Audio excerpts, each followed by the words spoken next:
Ar-Pharazôn, the greatest and most powerful of all kings of men to ever walk the lands of Arda. It was he who possessed one of the greatest fleets of all time and ruled the most powerful of all human kingdoms. Even the Dark Lord Sauron, who was effectively a god, bent the knee before him and served.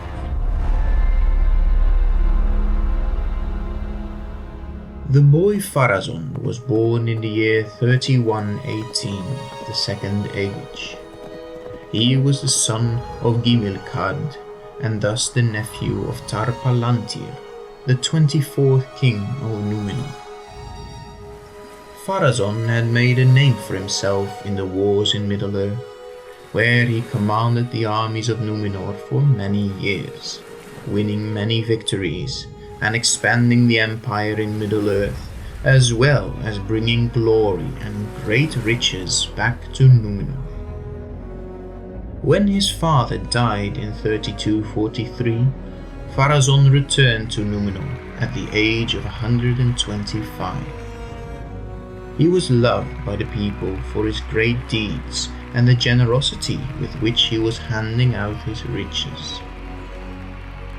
Pharazôn took upon himself his father's duties and became the leader of the King's Men, the political group in Númenor that opposed the pro-elven rule of the latest king, Tar-Palantir.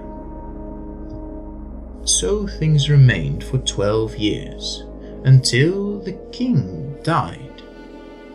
Seizing the opportunity, Pharazôn forced his first cousin Miriel, the daughter of the deceased king, into marriage, which was illegal by the laws of Númenor. But as her husband, he usurped the throne. He took the scepter of Númenor for himself and was crowned the 25th king of Númenor. Taking the royal title of Ar-Pharazôn, the Golden King, he desired to complete the conquests of his youth and rule the entire world. For he was mightier and more prideful than all the rulers before him, and he was hungry for power and wealth.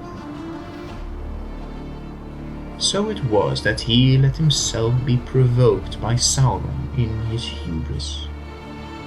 For Sauron had taken upon himself the title King of Men in Middle-earth, and had attacked the coastal cities of the Númenóreans, and loudly proclaimed his intentions to drive the people of the West out of Middle-earth and destroy their home island. Enraged, Ar-Pharazôn accepted this challenge. The army was mobilized, and the fleet expanded even further, and after all the warships were armed and ready, the king himself set sail with his armies and sailed east for Middle-earth. The ships landed in the port of Umbar, and Ar-Pharazôn had his camp built upon a hill in the middle of the countless tents of his soldiers. Heralds were sent to Mordor, and Sauron was ordered to come forth and surrender. And Sauron came. Without a company, without an army, he came. For so mighty and so magnificent was the army of the Númenóreans at that time that all of his servants deserted and dared not attack. But where violence and direct conflict would not help, deceit and cunning would, and Sauron would enforce his will, even if he had to crawl for it. Down on his knees the Dark Lord sank, prostrating himself before the Golden King Ar-Pharazôn, and declared his allegiance to the superior Lord. Pleased with this flattery, and desiring to show the world that even an immortal Maya would bow before him, Ar-Pharazôn took him hostage and brought him back to the island of Numenor itself, where, within 3 years, Sauron had become the closest confidant of the king. The former Dark Lord flattered the prideful ruling elite of the Númenóreans, and he seduced their thoughts with the promises of the knowledge of deep lore he could share with them. For this was the desire of the king's men, who had once more openly come to dominate Númenor. They were envious of the elves and Valar in the west, who did not suffer mortality as they did. Thus they despised the ban of the Valar and sought to delay death by any means. This is the thirst that Sauron would play with. For compared to Sauron, the people of Númenor knew nothing about the deeper workings of the world and what holds it together. Thus they easily fell for his lies. He told them their fears were true, and it were the Valar that, in their hatred for the mighty mortals of Númenor, withheld them the knowledge of immortality, which they so freely shared with their servants the elves. But there was one Valar, he told them, that opposed his deceitful kin. And so Sauron turned the king's men, along with most of the Númenóreans, to the worship of Melkor, the first Dark Lord, an enemy of the Valar, the elves, and all the free folk of Arda. The days of the kingdom of Númenor were numbered, for Sauron's power and his influence grew steadily.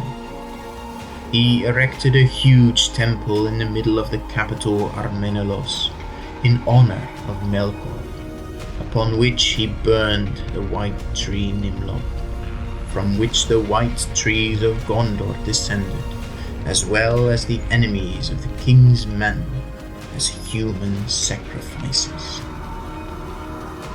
Thus, thanks to the advice of Sauron, Ar-Pharazôn became the mightiest tyrant since the reign of Melkor, and he brought war and destruction to the lower men of Middle-earth. And when times passed, and the king felt the shadow of death approach, he heeded his advisor's darkest whisperings, to break the ban of the Valar, sail west, and take the immortal lands of Valinor in glorious conquest. For only then, lied Sauron, could man achieve their dream of immortality. For 9 long years, Ar-Pharazôn prepared for this war. First in secret, then openly, ignoring all warnings from the west. In those days he grew his fleet to immeasurable size, so that the sea appeared black to the eyes of any who beheld it.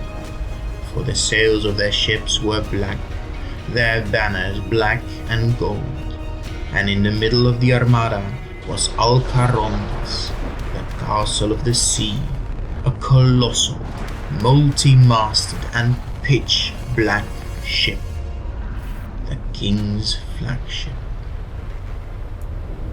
In the year 3319 of the Second Age, this fleet, the largest ever to sail the seas, set out.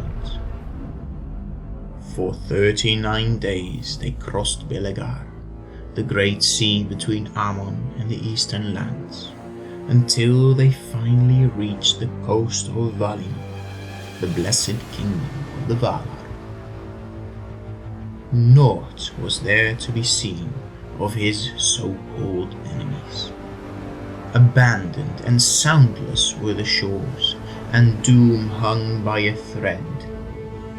Ar-Pharazôn looked upon the empty lands, and saw Taniquetil, the tallest mountain of Arda, whiter than snow, colder than death, silent, immutable, terrible as the shadow of the light of Ilúvatar. But pride now fully ruled him. And thus Ar-Pharazôn went ashore, declared the undying lands to be his own, and set up a magnificent camp at the foot of the elven city of Tirion. This act was to be his last, for the Valar had laid down their power over Arda and had called upon Ilúvatar, the Creator, who showed his power and changed the fashion of the world. In the middle of the ocean, a great chasm opened up, which destroyed the island of Númenor and sunk it beneath the waves. The mighty fleet of the Númenorians was drawn into the abyss, and the mountains around the armies of Ar-Pharazôn came crumbling down, burying the king along with all his warriors. Thus ended the rule of Ar-Pharazôn, the last king of Númenor. He was called the Golden King, but all the gold he had brought Númenor meant nothing compared to the destruction he brought later. It is said that should he have taken an elven name and followed the teachings of the faithful instead of the king's men, he would have ruled as Tarkalion, the son of light. But instead, he chose to serve darkness, and in darkness he remains, for it is said that he yet lives under the collapsed mountains, awaiting the end of the war.